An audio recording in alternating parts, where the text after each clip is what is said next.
See, the funny thing is like, well, I went to Christian private school, my mom raised me Christian, and like I did have a relationship with God when I was younger, but then later on I didn't, especially when I was doing drugs and stuff. It was almost like I was ashamed to turn to him because I knew what I was doing was wrong. And so I hadn't been in that space with him for years at that point.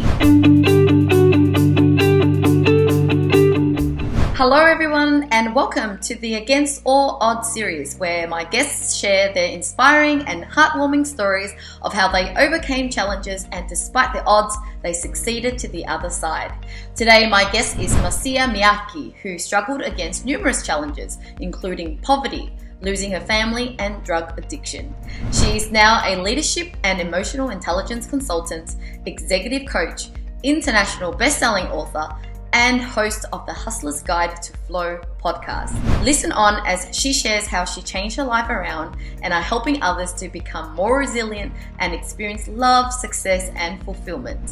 Hey everybody, and welcome to another episode on my YouTube channel, wherever this is hosted. I'm always like recording in different places, but this will be on YouTube. But here is Marcia Miatke. I've had you recently on my podcast, but I couldn't wait to have you on again because this is more of a casual, candid talk. And I wanted to put it under the topic of against all odds because you've gone against all odds. So that's why you're here. And let's talk about it. How are you? Oh, I'm so good. I'm so excited to be here. And I was just saying to you before we started recording is that I feel like this couldn't have come at a more perfect time because I've been going through, my healing journey as you do, and had something pretty transformational happen over the weekend. So it's really cool. And obviously that has to do with my childhood trauma, which is why, it's really fitting for the against all odds topic. So yeah, exactly. I'm super excited to talk about it. And also intrigued because I thought that you would have been so healed by now, thinking that the work is done. But what you've just shown me is the work is never done. There's always more. So that's what excites me. And that can sound really discouraging to people, like, oh, what the heck? Like, it's never done. Why bother then if it always... Well, there's layers. And how I look at healing is the more healing you do, the less triggered you are. So, some people I follow, like Dr. Shefali, she talks about, she's a childhood psychologist. She talks about being, so in her development, in her healing work. She studied meditation. She's been 12 years meditating and all of that. And then she has a child who triggers as our children do, who triggers all of this wounding. And that's just it. So even if you've done like a lot of healing, you're still going to be triggered. It's just to a lesser extent. So that's and when you said you got healed, I was excited because I love that breakthrough. When you think you're fine until you realize you break through to another level, and then it's like I don't know, a new life. Is that how you feel when you're being healed? Yeah, exactly. I just feel like you don't know what you don't know. So there's this stuff when we talk about healing, there's this stuff that you remember, like let's say your breakup that you need to heal from. Okay, so you can heal that. You can cognitively heal that. You can change your mindset about it. You can reframe it in your mind. You can choose to forgive the person. You can choose to forgive yourself for the past mistakes. So there's that level of healing. But then there's also things that we need to heal from that we don't actually remember. So when you've been through trauma, especially when you're a child, is that, well, a couple of things. First, your psychological memory happens after your emotional and your body memories. So if something traumatic happens to you when you're a baby, you wouldn't be able to tell someone cognitively later, like, oh, this is what happened and this is how I felt. No, but your body stores that inside of you. So you have an emotional memory and it's stored in your body. So because I had a really traumatic childhood, I couldn't even tell you the things that happened to me because I don't remember. And the other thing is when the trauma is significant enough, there's a disassociation. So sometimes you leave your body altogether, or your brain as a coping mechanism will block that memory out. So you can't even remember, let's say if you were raped or physically abused or whatever as a child, when you're very small, sometimes your brain does that to protect you. So you think you're going about your life like having a great life, and you've forgiven your past breakups, and you've forgiven your parents for some of the stuff that they've done, and so you think everything's all good. But the thing is, for the trauma that's stored in your body, because that's where it's stored, you will be triggered by things and you won't even know why. Yeah. Because what happens is if I'm triggered by something, I won't even know, but my body will start to respond in certain ways. It will start to respond in certain ways, and it will go on a defense mechanism. I'll actually give you an example, because I was raised for the first 5 years of my life in like an abusive environment. And I had heard from family members that there was sexual abuse, but I didn't remember any of it. So I was just like, I wasn't abused. I'm all good. And it's so funny because I'm 35 now, and you think that you would know your past, but only in the last year, I would say, have I opened my mind to the fact that maybe I did experience some kind of sexual trauma. And the reason I got to that conclusion was because I got really honest about how I am in relationships. And I'm really awkward in relationships, like intimate relationship. Like takes a lot for me to let a guy in. And I just thought that was me because I thought I've been hurt a lot, or because, my adoption, that makes sense. I protect myself. But I actually get very, really awkward and intimate. Like when they tried kissing me and touching me, like even if I'm in love with the person, there's a big barrier there. And I thought that's not normal. And so I went through a healing experience over the weekend where I actually saw some of those memories come up. Now, until then, I had never remembered them. So That's what I'm talking about, that the memory is stored in your body, and then your body has these responses. So I'm in love with a guy and we're kissing, but all of a sudden my body is going like this and trying to pretend. Odd, right?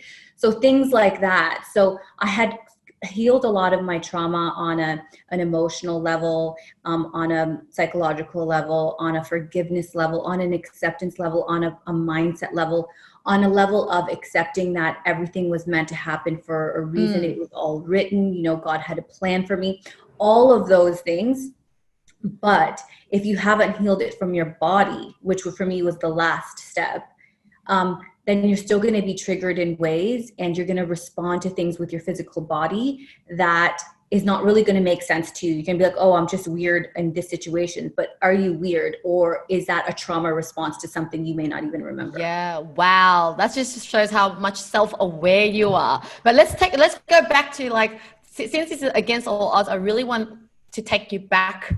I know this might be, you're pretty healed by now, so I'm pretty sure you're more at peace with it now, whereas I think other people might not, be able to go back to their journey. But I would love you to take us back to that journey of that time when it was the darkest and deepest times in your life, and then take us to then what happened when it was a turning point, and then we're now. I love stories.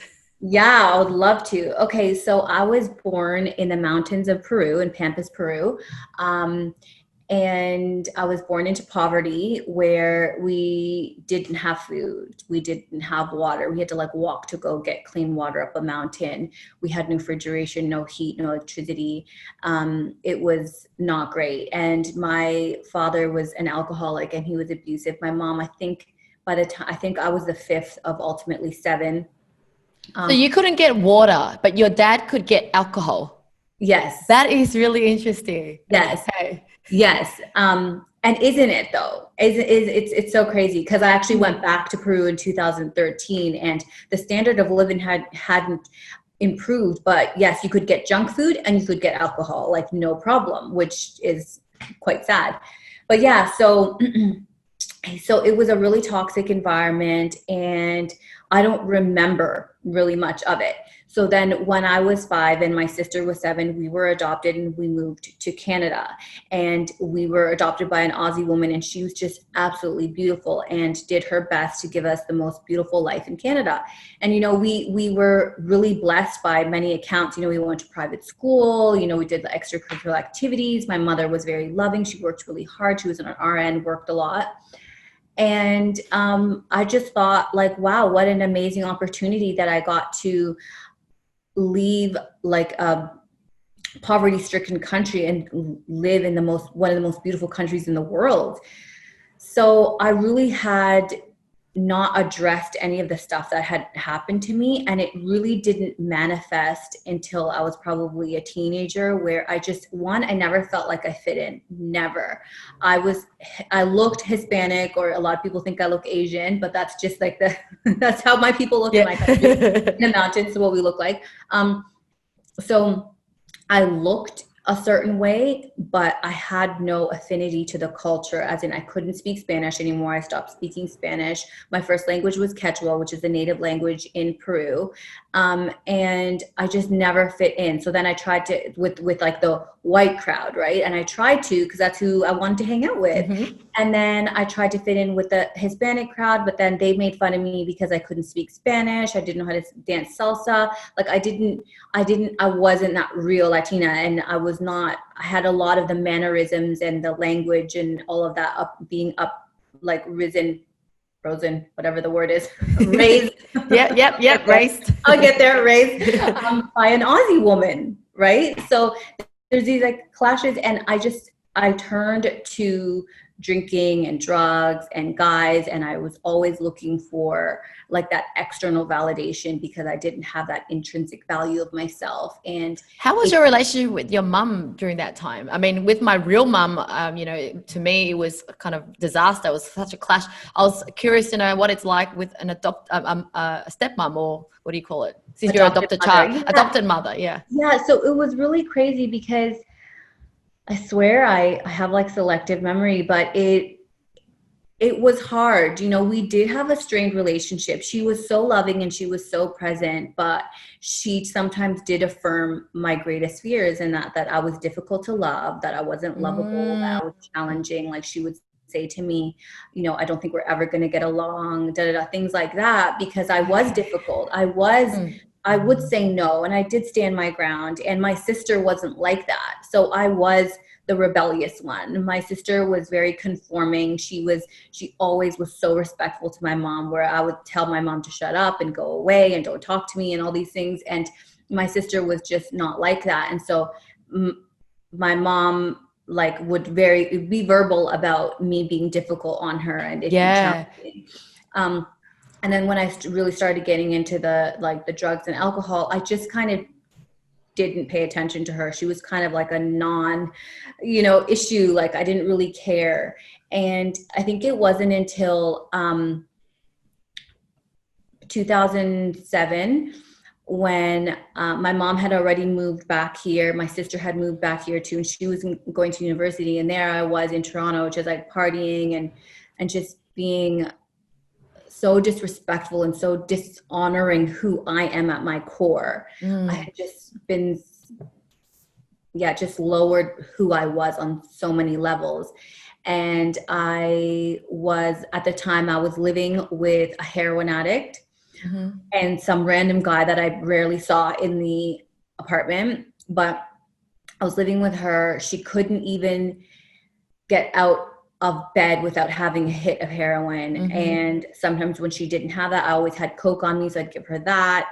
And she was stealing from me. And I had a boyfriend who was a drug dealer, and he was just like crazy, and he would say really crazy things to me and scare me. And it was just awful. And then it was after a night of a lot of drugs where I was just laying in bed, and all of a sudden I felt my body go completely numb. And I was like, okay, I'll just move my arm. And I could not move my arm. And I just had this feeling like, okay, so this is the end. And then I started crying because I physically couldn't move my body. I couldn't even cry out.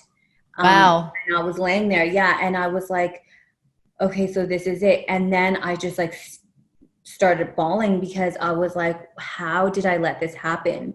My mom, she wasn't perfect. She had her own healing to do, but she tried so hard to be there for me and give me a life. And there I was like really throwing it all away.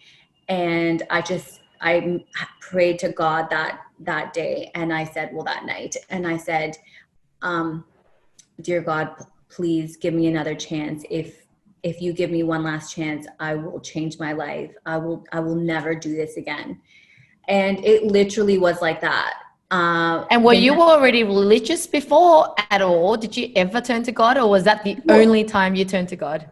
See, the funny thing is like, well, I went to Christian private school, you know, my mom raised me Christian, and like I did have a relationship with God when I was younger, but then later on I didn't, especially when I was doing drugs and stuff. It was almost like I was ashamed to turn to him because I knew what I was doing was wrong. Even though I knew he could see everything that I was doing, I was like, I'm just not going to acknowledge that he's there right now. Kind of like my mom. Yeah. And just do what I'm doing. And so I hadn't been in that space with him for years at that point. And so I said that prayer. The next day I called my mom. I said, I'm moving to Australia. And then me and my sister were back and forth talking to each other. And my sister had been trying to get me to come to Australia forever because she knew that I was doing drugs. Like I thought I was hiding. This is the thing when you're a drug addict, right? You think you just got your shit together. You think that you can like go to places and nobody's going to know you're like off your face. And everybody can tell. You just sound like a lunatic. And So, you know, with your sister, was it that she remembered her past, so she was more grateful with her new life, or because you were so young, you couldn't remember your past? That is such a good question. That is such a good question. And, you know, I thought about that just more recently. And I think, yes, I think when you have that, that vivid contrast, like you have this contrast of like, you know, you were being sexually abused, you could see your father beating your mother, and you had that vivid memory because she used to have nightmares about it. That's how vivid it was for her, whereas I never did. But I also want to say for the listeners who can relate to this in some kind of way, I want to really make a point here that if you've gone from such a negative environment to a really positive one, and so you think you've elevated your situation, so therefore you should be so grateful because it's exactly what my sister was feeling. I want you to not get confused that wasn't still trauma, because that is significant trauma. So we have to understand that trauma doesn't necessarily mean you were beaten. Trauma doesn't necessarily mean you were raped. Trauma is any significant change that happens, that alters. And when you're a child, you know how we know in child psychology, we know that routine is very good for a child. Structure is very good for a child, even though they don't always like it. It's really healthy for them. Okay, so as a child, to be uprooted from, yes, a very highly dysfunctional household and moved into a loving household, it's still trauma. It is still such trauma. So she, like my sister, went through a period of like dishonoring her trauma, like not acknowledging that it was there. And then you get into people who are in situations like that, or similar situations with a similar emotional result, will start getting into the good girl pattern. I need to be a good girl because I should be grateful. I need to be grateful for the life I have. So she was very much like that. And so I adopted that for a while because I thought, yeah, of course, that makes sense, right? So I wanted to make that really, so yes, there's so much benefits about being grateful and being grateful for your new life. But at the same time, you cannot bypass that experience, because you will carry that experience in your body, in your psychology, until you clear it. Until you do some work around it to process it and transform it and release it from your body. Yeah. So how could your thing could have been better, or was it kind of, there was no way it would have been any other way? Looking back? Well, I guess from like looking at my specific situation, I wouldn't change anything, only because I know I needed to go through, and I know that sounds kind of cliche, but I genuinely feel that like everything is synchronicity. Like God has a plan. Like it was meant to happen that way. And the reason I know it was meant to happen that way is because it did. So I think in that regard, it has led me on a path to help people heal, because I don't think if I had gone through what I had gone through, I wouldn't be able to understand the complexity and the layers of the healing work and all the little traps that we fall in to dishonor our trauma and to like pretend that it didn't really exist, you know, by the being really grateful and, you know, by focusing on the positive. Like all of those are universal principles that we need to follow. Like if you want to create a positive life, 1,000%, you need to focus on the positive. You can't be complaining about your life and think you're going to create abundance. But at the same time, you will start to hit blocks. So people who are doing awesome, they will all of a sudden hit, like, whether it's a financial block, like, why can't I just get to that next level? Or whether it's relational blocks, like, why can't I'm having these relational resistance, or whatever it is, you will start to hit these, like, call it glass ceilings or whatever, like there will be a bridge where you can't like reach over because there is more healing for you to do. So if you are doing great and you're like, what is that? You can't push through. There's probably something you need to clear. Yeah. So with your mum, everything she did the best. There was no kind of anything you wish she changed. You're just grateful that you just made wrong and dumb decisions, and the way you reacted to life was in a bad way, but it served you. That's why you don't want to change anything like that. Yeah. Yes. But good question about my mom. Like, so if, let's turn the table and say, if I was a parent now and I was going to adopt, or I was going to have a foster child or something, I think we really need to honor that child's trauma. And it sounds so, because I used to, like, literally, like, as recently as a few years ago, I would have been like, that's so silly. Why are we focusing on trauma? It's so negative and like, but it's part of the human experience. We cannot pretend it didn't happen. So if you are a parent and your child has been through something significant, like, you cannot pretend to, like, that it didn't exist and look away and sweep it under the rug and think that it's actually going to go away. That's not how it happens. It will eventually bubble up in some way, whether the child's going to, like, rebel against you or move and not want to have a relationship with you or do drugs or whatever. There's going to be a point of resistance because that there wasn't an honoring of that trauma that happened. So does it mean it's talking about it and actually resolving? Yeah. Okay. Yeah. Yes. And the thing is like one thing that I do with my daughter that I would really recommend for parents to do is, like, my daughter is really feisty. So she has a lot of emotions. And my tendency is, because it will trigger in the parent this sense of loss of control. When you can't control your kid, I mean, like, what else do you have in life? Like, I just have control of my freaking kids. Yeah. Right? So is to allow them to be in that state of rage. Like, sometimes my daughter will go in states of rage where I'm like, she's psychotic.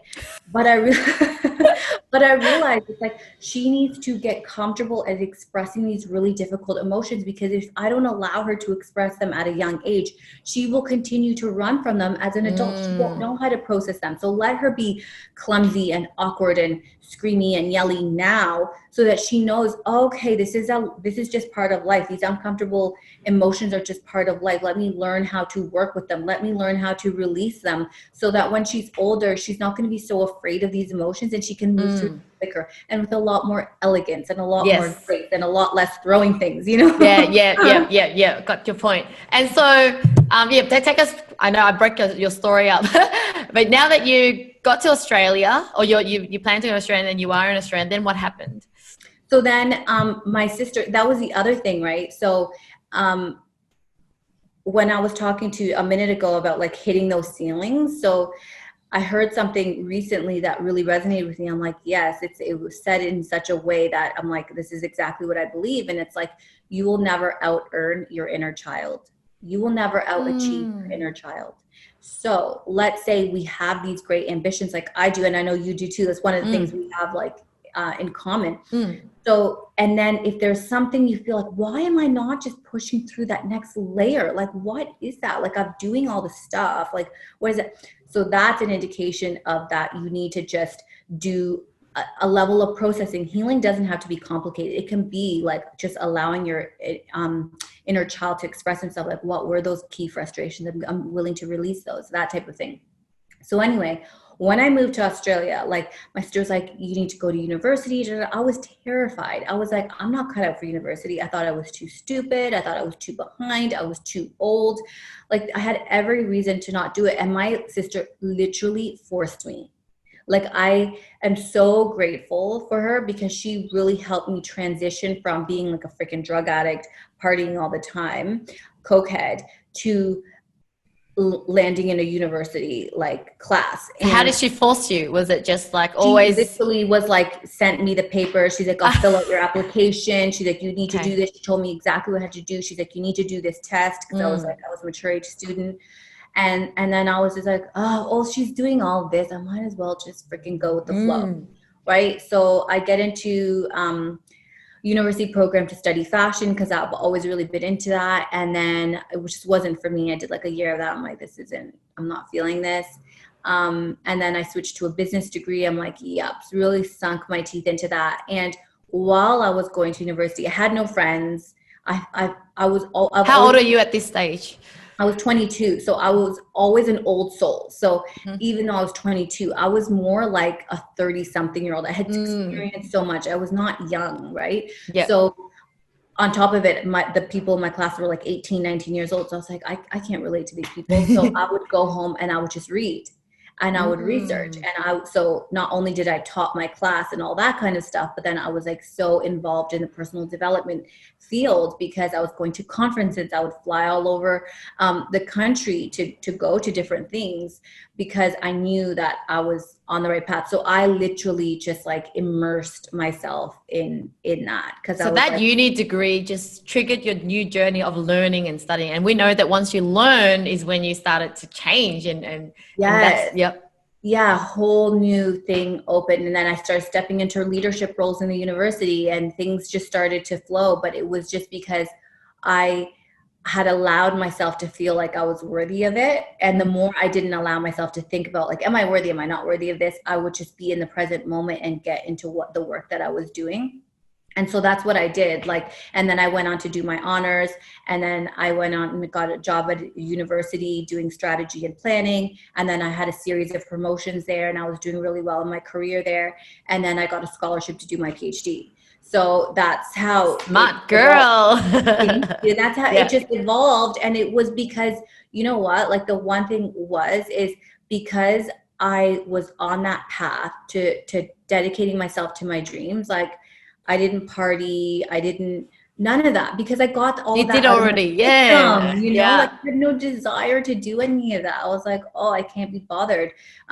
So it allowed me to really excel in what I was doing. And I just wanted to be the best at whatever it was and give it my all. And yeah, that's how I just really changed everything around. So would you say the turning point you found was that day you turned to God, and then each day, was it just a little bit of on the right direction? Like we summarize it in like a few minutes how I kind of like did this, but I'm pretty sure every day was like kind of like a small progress or was a lot longer than expected. And I think that's where people kind of get discouraged and kind of go, all right, I'm supposed to do this, but they expect instant kind of changes. Like, how come my life hasn't changed?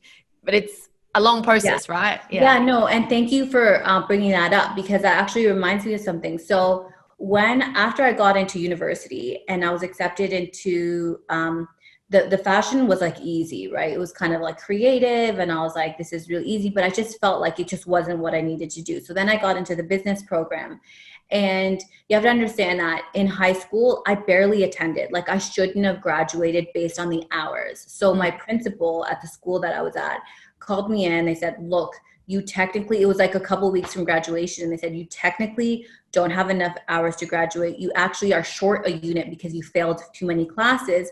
And I was like, oh my goodness. So I was not a good student in high school at all. They said, look, we're going to give you the opportunity to write 2 exams because one exam. Because in grade 10, I had failed science and math, right? And then I ended up failing accounting as well. So I had these like a fear about studying, and they said, look, if you can pass this exam, we're going to give you an exam. I'm pretty sure it was a biology exam. And if you can pass this, we will give you that credit to allow you to graduate. Like you're just going to skim by. Like I will have like a 50 average, but I will just so I can graduate so I don't have to stay there another year.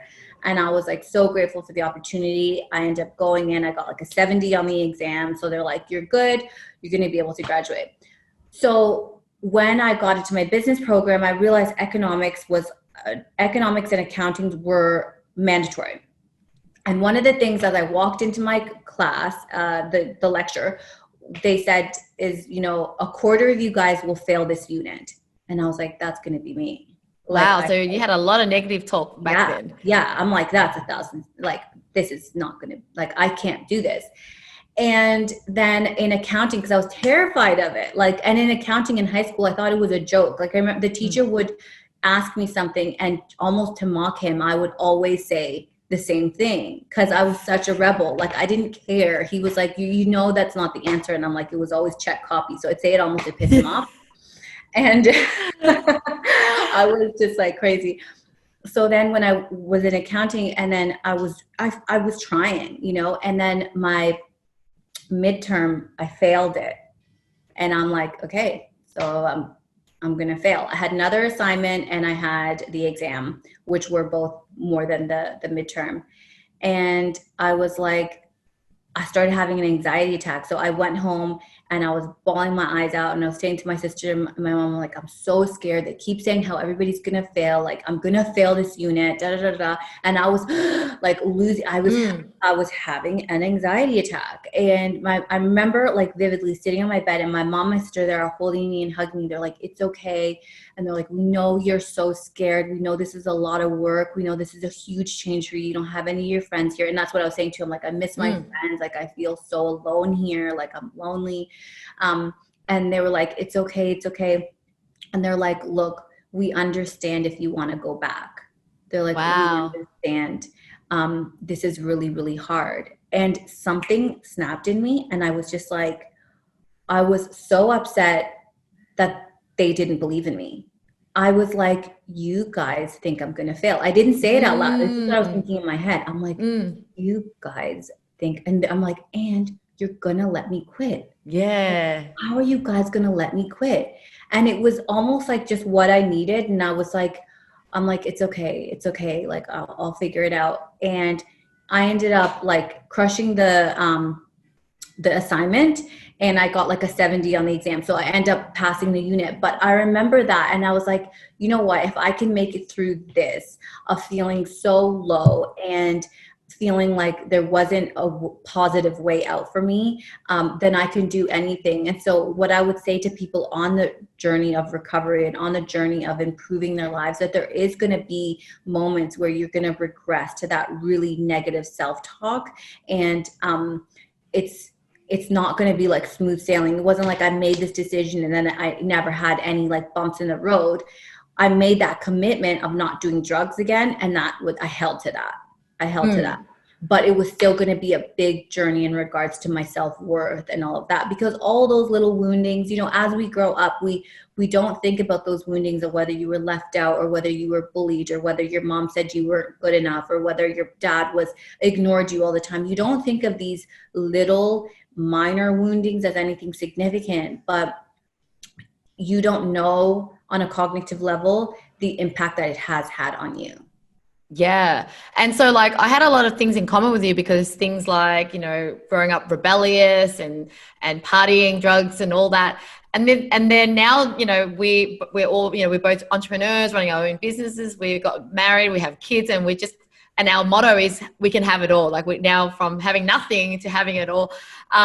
So the other thing that we're in common is the whole relationship trauma or problems, right? Like I went through a lot of relationship problems. So let's touch on a little bit about the relationship side of things. Like what kind of bad experiences did you have and where is it now? Yeah, I would love to. Oh my God, Lynn, you know, as you were saying that, I was like, you know what, that's so true. Do you know how we both like are so, you can have it all. What came to me just then as you're saying that is like, that's our rebellious girl still coming out. Because think about it, all those good girls are still like, I need to be the good wife. Yes. Da, da, da. Like that is the good girl conditioning. The rebellious girl in us right now is like, yes. Nah, no. Like yeah. You can't tell me I can't have it all. Yeah. So yeah, with relationships. So what I always say to my clients is, you know, the only like toxic relationship you have is with yourself. Every other relationship is just a reflection of that. So if you're having toxic relationships with men or women or whatever, that is just a reflection of some unfinished shit within you. Like you got some stuff to work out, and you're not really honoring yourself at your highest level, or you wouldn't be attracting these relationships. And the other thing is that a lot of us, our relationship with our intimate partner is very reflective of either what was modeled in the home or what our father was to us. So my father was this mysterious thing. He was very unavailable, and I didn't know anything about him, and I knew he brought pain. So what did I attract? So I attracted men who were not really available, men who really only valued me for my like appearance, didn't value me as a person or have anything to really contribute beyond just being the housewife, let's say. And again, going back to, it's just a mirror of our relationship, but that's because I hadn't valued myself. Like I was like, I didn't value myself as someone strong and holding my presence and my power in the relationship. So of course I was only going to attract relationships like that. Yeah. So were you fearful of being alone? Because my fear of being alone made me just jump, in and out of relationship and just being with whoever. And was that same for you? Well, it's funny because I had like, I totally understand that one. I wasn't like that. I was the other way of, because my core fear was abandonment. So I thought, okay, I know the pain of abandonment. And again, this is on a subconscious level. I didn't know this in my teenage years when I was going through all this. It's like now as an evolved woman who's done the work, I can see it now. So I thought, my father and my mother abandoned me. I'm obviously not lovable and good enough. So when I was in a relationship, when anything would happen, like I remember my high school boyfriend, poor guy, I put him through the works. Every time he would like go camping for the weekend, every time he would like go do, like I would break up with him. Because if I break up with you, you can't break up with me. Yeah. Maybe I was doing exactly that as well, because I would always be the heartbreaker. And that's why I always tell people, oh, don't feel sorry for me. I was a bitch. I was bad back then. Like I kind of treated people really bad because I was myself. Yeah. Yes. So that's what I would do. I would run away, and and the thing is like with Dan, my partner now, there was a shift.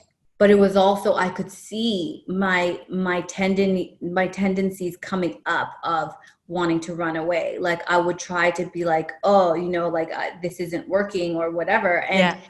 But in a subtle way, not in a drama way like I used to do. I used to be, drama. Oh my gosh, these poor men. I apologize to you all. I can relate that to you in that way. Yeah, but with Dan, I saw it and I was like, I am not going to do this again. Like I am not going to do what I have done to good guys in the past. And obviously some of them were just like never going to be a good fit because they actually weren't good guys. Yeah. But what I would attract, is guys who were like unfaithful, and it was really obvious they were cheating on me, or they were very disrespectful and emotionally or physically abusive, like all these things to mirror my perception of myself. You're not good enough. They're eventually going to leave. You have nothing to offer. All these like really just horrible self-perception. But I was so unconscious of it. I was and so I was thinking all these bad guys. Yeah, I mean, looking back, what would we have been saying to ourselves as a young woman? Because I remember going, they're cool or he's cute. Like we don't even have any vocabulary to explain anything, I don't think, right? Our mind is just so shallow. Yes. Oh my gosh. So like I dated this guy and we had like a pretty long relationship, and it was awful. He was like literally so abusive, like so controlling, so jealous, physically abusive. And what I liked about him initially was he was mysterious. Yeah. He called sometimes. Yeah. We were supposed to meet. Sometimes he just didn't come. Like, what? Like, seriously? Like, oh my gosh. And I'm like, I like the way he dressed. He had a nice car. Like, really just embarrassing reasons to be with someone. And it's like that. I couldn't even like speak to his character because he was just clearly such a broken person to treat someone like the way How would we be able to talk to someone younger, like a teenager, maybe 16, 17, dating, and you start to see that and you can't explain it to them. You kind of, what if you can just see the way he is? He hasn't hit her yet, let's just say, but you can already tell the unavailability, blah, blah, blah. How do you make someone young to understand that and not go against you and going, Mom, you just don't get it, or like, yes. you know. Oh my gosh. God. It's such a good question. And it's like, and if so someone listening who's got a teenage daughter, let's say, who's going through that, this is going to be a seriously frustrating answer. But you have to start when they're like 3 and 4 and 5. Oh yeah. Do you know what I mean? And it's not about talking about the guy. We're not talking about the guy. We are talking about her worthiness. We're talking about her value. How do we show to our children their worthiness? When they show us something really boring in their book, when they show us something really repetitive, they showed us 50 times on their iPad, we look, we acknowledge, we affirm.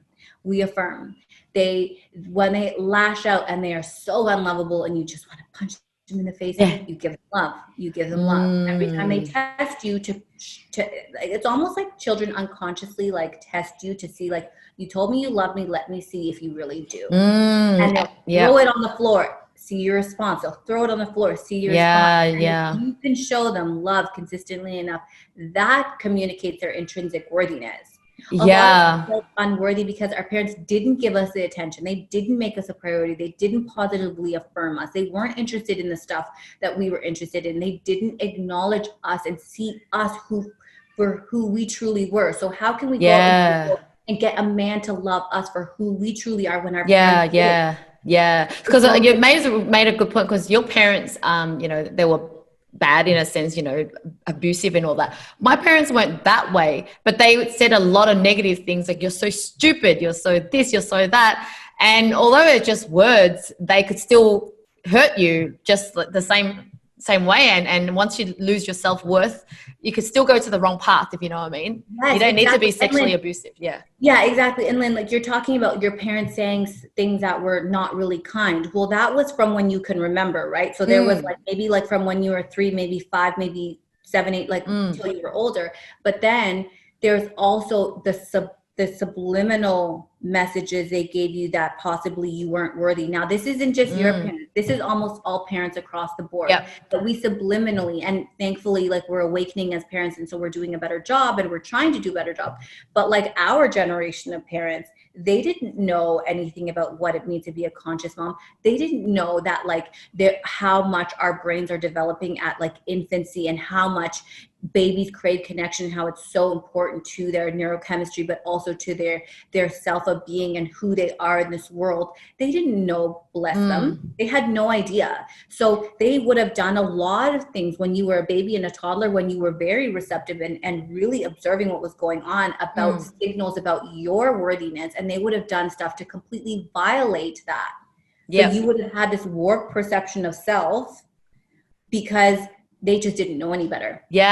So, you know, nowadays, of course, I'm more conscious and I'm more careful, but I still don't trust that what I'm giving to my kids is what they're receiving. So recently what I started to do was almost have this open dialogue and said, hey, Monica, are you happy with mummy? Is there anything mummy can do to make you happier? Because the thing is, even though we have the best intentions and we're not as bad as our parents, I also doubt that we're perfect. So I'm actually asking her, and so that she could tell me if I'm doing something wrong. And so I'm hoping that is the right path. What do you reckon? Yeah, no, I love that. You're right. We're trying to do better than our parents, but that's part of like the soul and human contract. As we come in, we're going to mess it up, you know, like you could be like the perfect parent, but something that you do along the way, that your daughter's going to perceive it the wrong way, and it's going to cause a wounding for her. So we can't expect that we're going to get it right, because it's impossible to get it right. But I think asking like how you're communicating to Monica is so powerful, because it's not even about whether you're able to do that specific thing for her that you're asking her. It's the fact that you even asked. The fact that you were like, you care enough to hear her voice. You know, even like asking your child's opinion on things, even if it's not going to necessarily sway your decision, either way, it's allowing them to feel powerful in having a voice, and like that you're actually considering them. I think I was never given that. And how many times we heard like children are to be seen, not heard, all these things. Well, of course, it's going to give you like a low self-esteem if you think you're just like not even supposed to have a voice. So things like what you're suggesting, I think is really powerful. Yeah, that's awesome. So if a lot of my viewers are kind of single mums, right? Or not a lot, but I'm saying the people who ask me questions are like, I resonate with your story because you became a single mum and you almost had no love, no relationship. No relationship, no money, no nothing. And then you were able to kind of change your life. How did you do it? If you had that kind of person asking you that kind of one question, all right, how do I do it? What's the next step? What would you say? I would totally relate with your story as well, because I was a single mom too. That's why our stories are so so cool. I think there is no quick anything. It's just work on your self-belief and work on your self-image, because our life is always going to be a reflection of our self-image, right? Like our outer world is only a reflection of our inner world. That's it. You cannot create something new on the outside if you haven't changed something on the inside. So like I'm hesitant to give people like tips and strategies because I think everybody is different. However, if you can work on whatever feels in alignment with you, to work on your self-belief and to work on your inner worthiness, something that you had when you were born. We were all born with this sense of worthiness. It was just all those little things that happen along the way that take us away from that. So I would say, let's return back to that. Let's return back to who we are at our core, and that powerful woman inside. That there's that powerful woman inside of you now. We just have to remove some of that unhelpful programming that we picked up along the way. So if it's one thing to transform your life, whether you're a single mom, single dad, whatever, is to work on your self-belief and your worthiness, because everything shifts when we start to improve those. Yeah. And one of the quote I learned early on was, what is it? If you want to earn, you learn to earn to learn to earn. Sorry. So the more you learn, the more you earn. And I was just like, that's true, because we like you, I didn't really enjoy reading back then, or schoolwork. Schoolwork felt like I had to do it, like it was never fun. And I remember picking up my first, I would say, a proper book, because before it was just textbooks. You read textbooks for school. And then when I opened my first book, I thought I wasn't I'm not a reader and whatever. But once you open up a book that changes your life, you read something that you can do something with your life. I think it was Rich Dad, Poor Dad. It was just a mindset around entrepreneurship. I was like, this is interesting. It's actually fun. And then once you read it, you'll like to read more. And then I would say, ever since I started reading, the habit of reading is when you learn to change your life, right? You just don't know what you don't know, like we just said early on. Yeah, absolutely. And like, I would agree with that quote like 1,000%, because it's like when you're reading, what are you doing? You're learning, you're growing who you are, you're evolving who you are, you're becoming more. Again, that's working on the inner world. Reading is one of the best ways to work on your inner environment, so then you can start changing your external environment. Yeah. And what do you agree with this? So when I had a turning point, it was also because I turned to God. I literally was like, God, what is wrong with me? Like I literally felt like I was calling to the sky. And then it's not like all of a sudden God came down and started to go, oh, then your life is going to change. It was just the next moment or next day, I would just find the next right article, the right blog, and it was just the right path. So how much credit would you give to that moment with God? Like that time where you, for once, you didn't depend on yourself. It wasn't like, all right, I'm not going to date him anymore. I'm going to date this guy. Or next time I'm going to do this. It was kind of surrendered to God, change me, help me. Yes. And 1,000, I agree with that totally. So like when we get to a rock bottom, like how I did, it's almost like it's a sense of, looks like it's you're giving up, and that is when you are in surrender. And sometimes we have to get to those points of like, I literally can't even get myself out of this, so I'm surrendering to a higher source. So I feel like every time that I have surrendered, it has been such a pivotal pivoting point in my life. You know, like I had a recent one where I was sick, and then I was like, I surrender. I'm way too much in the hustle right now. I need whatever's going to happen is going to happen with my business. And literally the next day, opportunities started coming, and I had no work to do. Like I had nothing to do with it. Like I wasn't forcing it. And so there is this element of surrendering, and that specific one that I was talking about when I had